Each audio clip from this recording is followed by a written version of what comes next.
Right, I'm back. My first video since the season ended. I was too busy running around Liverpool celebrating, going to gigs, parades, you name it. We did it over 10 days in Liverpool, and got back absolutely shattered.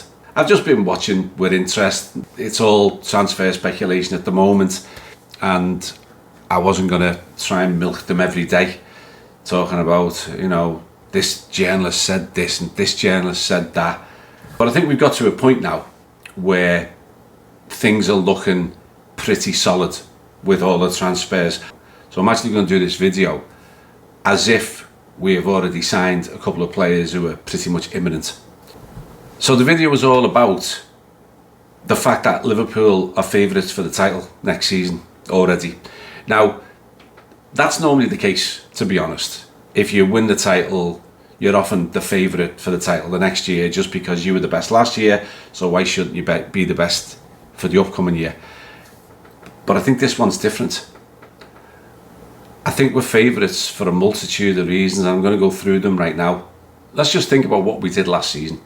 We won the league by 10 points, and that was with completely taking our foot off as soon as we won it and only getting 2 points in the last 12. We had a goal difference far superior to everybody else. We had the second best defence in the league. We scored more than anybody else. In fact, we scored 86 goals, which was 14 better than the next, which was Man City. So we had the best attack. We had the second best defence. And this is debatable, but not in my world. We had the best midfield in the entire Premier League by some distance. But even with this level of dominance, and let's be honest, it should have been more than 10 points, you could still see Slot's preferences of player. And remember, this was nothing to do with him. This was all Jurgen Klopp's signings, or Jurgen Klopp's team. And he hasn't had the chance yet to put his stamp on the signings, and that's what we're going to talk about now. I did a video talking about the 7 things that every player needs to be an Arne Slot player. And there are certain players that don't meet that criteria, and I think these players are the ones that are going to go. So Darwin Núñez, for one, is going to go. And there's a few others as well. I won't go back into the discussion from a few weeks ago. But up front, he didn't fancy Núñez or Chiesa. In midfield, he didn't fancy Harvey Elliott, and to a lesser extent, even Curtis Jones. And in defence, he used Robbo sparingly because he could see his legs were going a little bit. He wasn't fully convinced by Kwanzaa. I don't think he was convinced by Gomez. I think he used Tsimikas out of necessity more than him being a Slot type player. And I say all this just because I'm trying to look at it from Slot's perspective. At Feyenoord, he had this amazing record of shipping out the players that did not fit his criteria for a first team player and bringing in players that did. And I think some of the players I just mentioned fit into that category of players that do not meet the requirements that Slot wants from every player on the pitch. Now, I just said the midfield was the best in the Premier League, and it was. They were hugely impressive. But I think there was one factor missing from that midfield that Slot, I wouldn't say he wasn't happy with, but knew he could improve upon. And that is the creativity in goal scoring. I'm going to get into some numbers in a second just to prove this. The other thing was, it was very noticeable that all of our fullbacks, Trent, remember him? Andy Robertson, Tsimikas, did not bomb forward as much as they've done in the past. And the numbers prove it. I'm just going to go through numbers, and then I'm going to talk about the players that are coming in, have come in or are coming in. Here's the goals and assists from last season, from our defenders and from our midfielders. The main ones. So Trent scored 3 and had 6 assists. Now Trent's 6 assists were the second best in Liverpool's team, along with Szoboszlai. Mo Salah had 18. The next best was joint 27th in the league for assists. So our second best creators in terms of assists were joint 27th when you look at it overall in the Premier League. Andy Robertson, 0 goals. And you know how many assists Robbo got last season in the Premier League? I had to double check this. 1 assist. Kostas Tsimikas, no goals and 1 assist. So our 3 main fullbacks, 2 of them had 1 goal contribution each, and Trent had 9, 3 and 6. I'll just talk about our midfield before I talk about the incoming players. So Curtis Jones, 3 goals, 3 assists. Dominic Szoboszlai was the most creative and the best goal scorer with 6 and 6 goals and assists. Alexis McAllister wasn't far behind with 5 and 5, and Gravenberch was 0 and 4. So you look at all those numbers and none of them are particularly impressive. Trent is the best from a full-back area, but 6 goals, 6 assists as the best from midfield is good, is very good, but it's not great. It's not like elite level midfield play. Now, let's talk about the 3 players that are coming in. So Kerkez coming in from Bournemouth, we hope. He got the same number of assists as Trent, which is 5 more than Andy Robertson, or put another way, 4 more than Andy Robertson and Tsimikas combined. He also scored twice. Those 2 didn't score at all. That's only 1 behind Trent. Frimpong, who is going to be a direct replacement for Trent, he scored 5 and he had 6 assists. So his assists were the same as Trent, but his goal scoring was better. Now, let's get on to Wirtz. Wirtz had 10 goals and 13 assists, and I'm going to talk about him a little bit more in just a second. There's one other thing to note about the Trent versus Bradley and Frimpong situation. So Trent had touches in the opposition box of 1.9 per 90 minutes. Frimpong over in Leverkusen had 4.5 per 90 minutes. It's almost 2.5 times. Conor Bradley, even though he played a limited number of games compared to Trent and Frimpong, 5.4 in 90. So the ability of the 2 players who are both going to replace Trent at getting in the box and being creative is 2 to 3 times what Trent was doing, because Trent was hitting long balls all the time. So what we will lose from long balls, we're going to gain from these explosive runs from the 2 players who are going to take his place. The other thing was Trent had a pass success rate for long passes of 70%. Frimpong's is 76%. And I'm not handpicking these stats. I was looking through various stats to see just how they compared in terms of being creative. That's what they said. But let's go back to Wirtz. Right.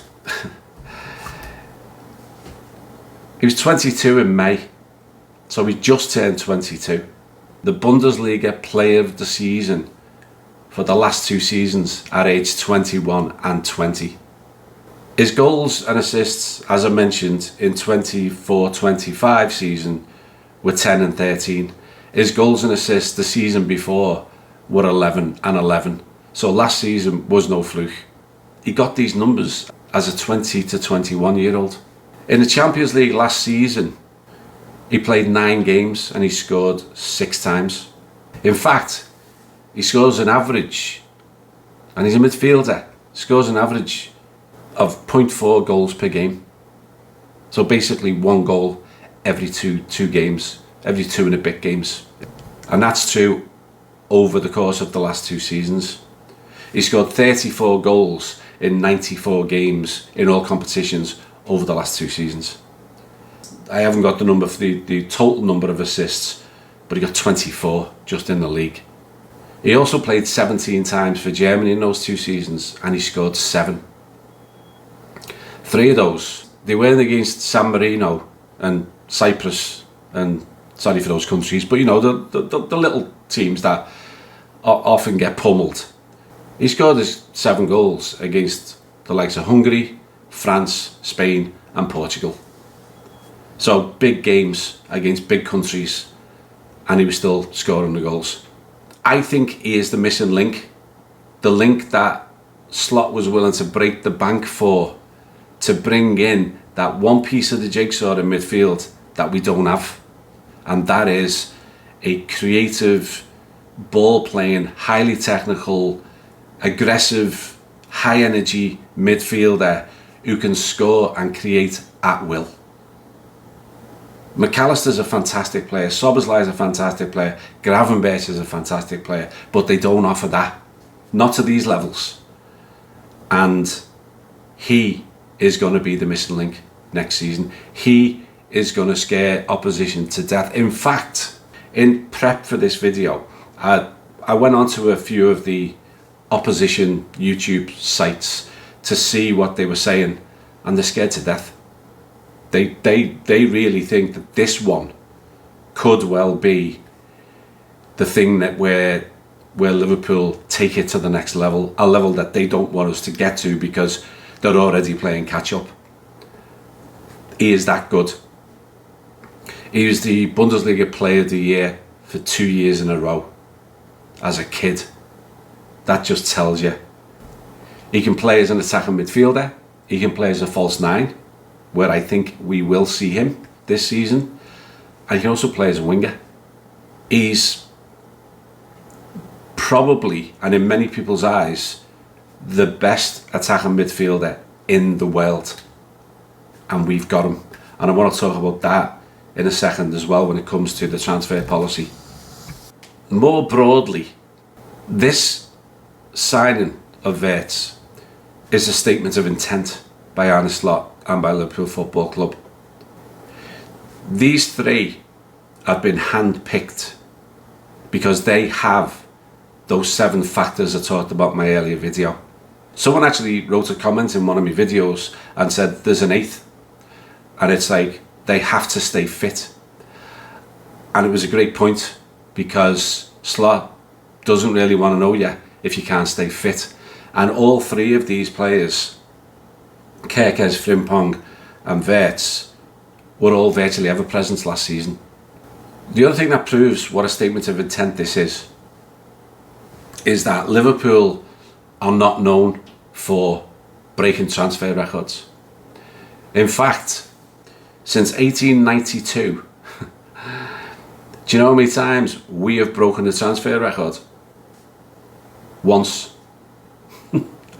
30 years ago, when we signed Stan Collymore for £8.5 million.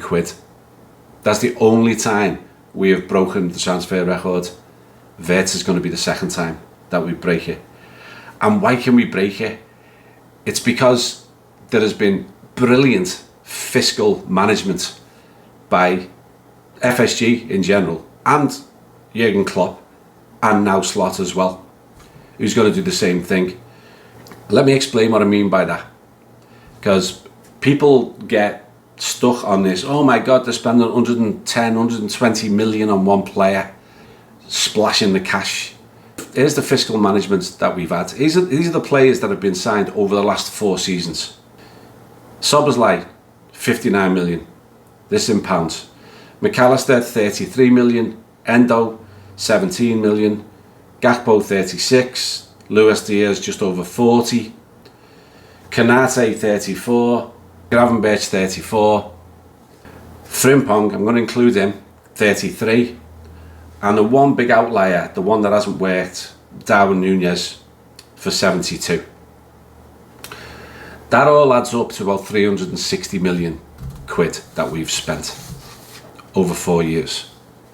Now, outgoing, we've had Ali Wilson, 10 million, Sadio Mane, 27, Nico Williams, 16, Minamino, 12, Kelleher, 12, Fabinho, 40, Henderson, 12, Vandenberg, 20, Carvalho 20, and Trent 8.5. That's an outgoing of 178 million. These are all the big ones. There's a few smaller ones as well, but these are the biggies. So 360 versus 178. About 185 million spent over 4 seasons. That's including Frimpong, by the way. Let's not forget. That's less than 50 million quid per transfer window over the course of those 4 seasons. Less than 50 million. That's less than one player as a net. So now we're going to spend another 130 million, let's say, 135 on Kerkez and Wirtz. But guess what? That 130 million, we are looking to get somewhere around, I'm guessing, 60 million for Nunez. And you add on potentials of Kwanzaa, Costas, maybe one or two others. You're looking at Liverpool recouping about 100 million in this transfer window. So we're going to spend about 130, 140, and we're going to get back about 100. And we've got new sponsorship deals. We just won the Premier League.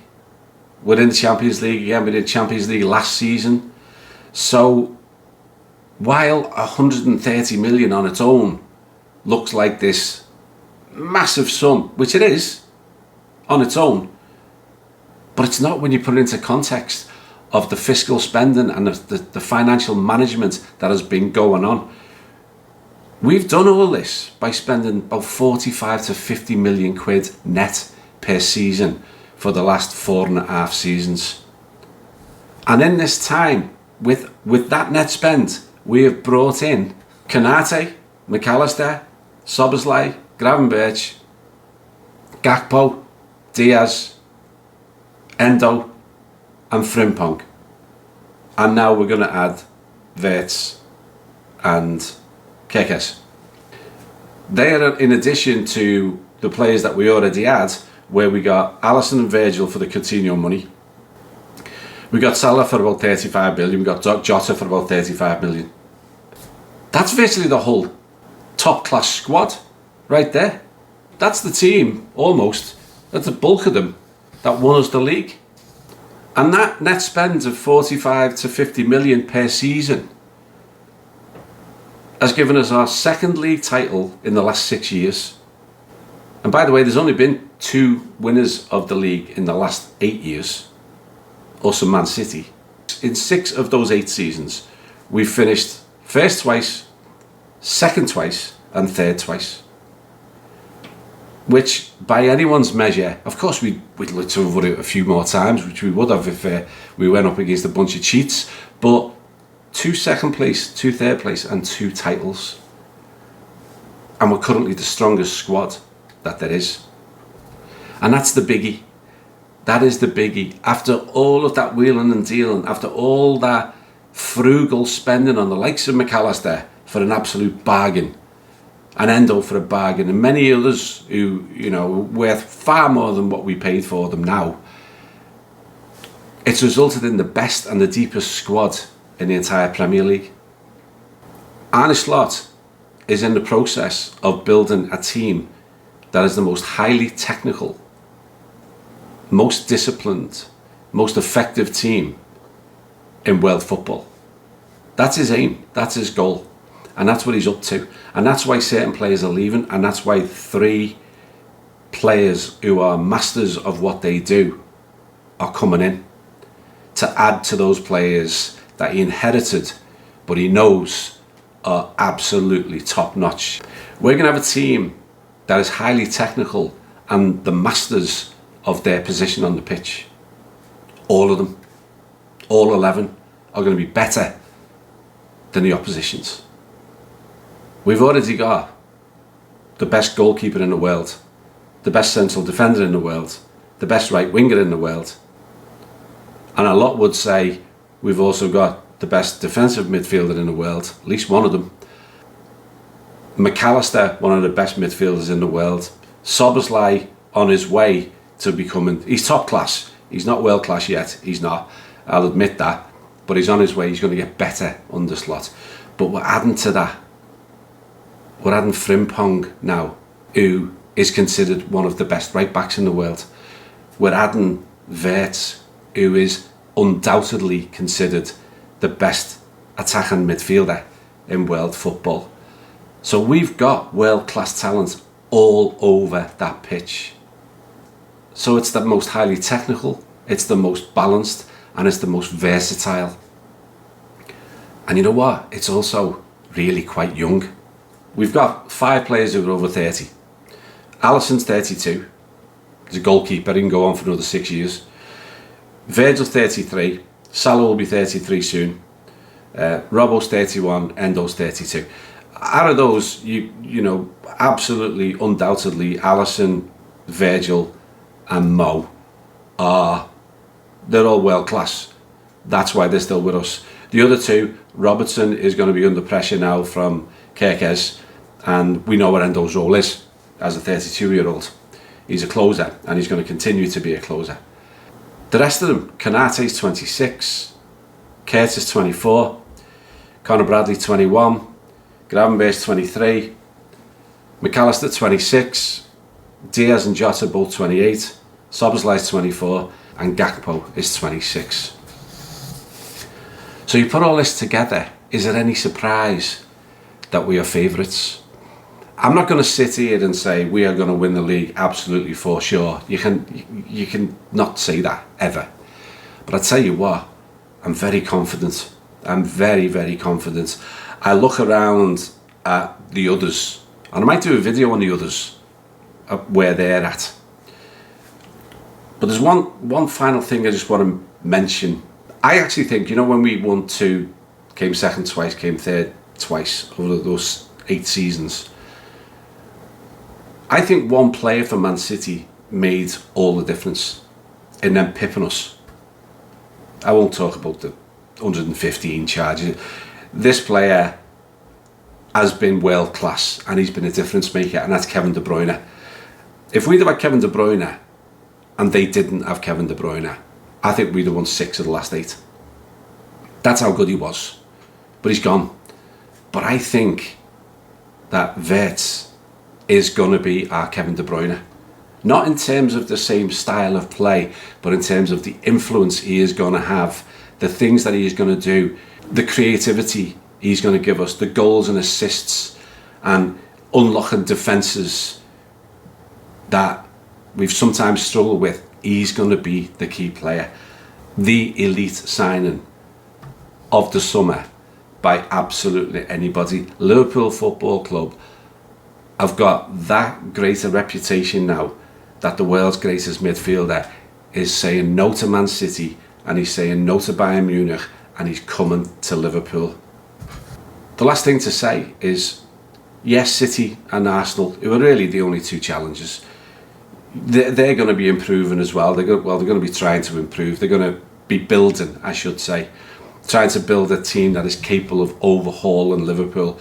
But they've got to overhaul 10 and 13 points respectively. That's just to get even. That's just to get to where we were last season. And we're going to be better. I think we're going to be significantly better, because Arne Slot is now replacing some of these players with his hand-picked players. He's had a full season and a pre-season to work more and more on the game that Arne Slot wants to play. And the other fans are scared, and the pundits are scared, and they have good reason to be, because this is going to be one hell of a Liverpool team next season. I am sure of that. So we're only 2 months away. 2 months away from Slot's brilliant team starting the defence of their crown. And you know what? It's going to take one hell of a team to stop us from achieving it. You'll never walk alone. See you soon. Ta-ra.